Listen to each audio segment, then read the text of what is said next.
সর্দার বল্লভভাই প্যাটেলের ১৫০তম জন্মজয়ন্তী উপলক্ষে বুধবার তেহট্টে পালিত হল জাতীয় একতা দিবস। এই উপলক্ষে তেহট্টের হাউলিয়া থেকে শুরু হয় বিজেপির বিশাল একতা মার্চ। দীর্ঘ র্যালি বিভিন্ন পথ পরিক্রমা শেষে পৌঁছায় জিতপুর মোড়ে, যেখানে একটি সভার মাধ্যমে কর্মসূচির সমাপ্তি হয়। এদিনের একতা মার্চে অংশ নেন বিজেপির মধ্যপ্রদেশের সাংসদ কবিতা পাতিদার, নদিয়া উত্তরের বিজেপি সভাপতি অর্জুন বিশ্বাস সহ জেলা ও স্থানীয় নেতৃবৃন্দের বক্তব্যে উঠে আসে জাতীয় ঐক্য, সংহতি ও দেশ গঠনে প্যাটেলের ভূমিকা। একতা মার্চকে ঘিরে এলাকায় রাজনৈতিক আবহাওয়াও ছিল চোখে পড়ার মতো।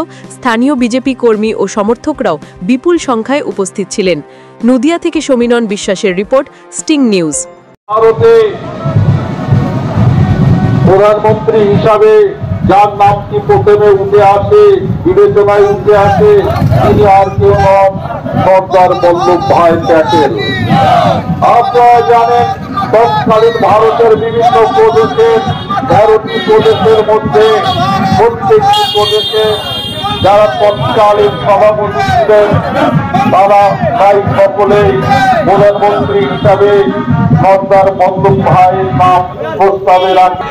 সবাই বৈধভাবে প্রধানমন্ত্রীর দাবিদারের ফলে আর প্রধানমন্ত্রী হওয়া হয়নি। দেশের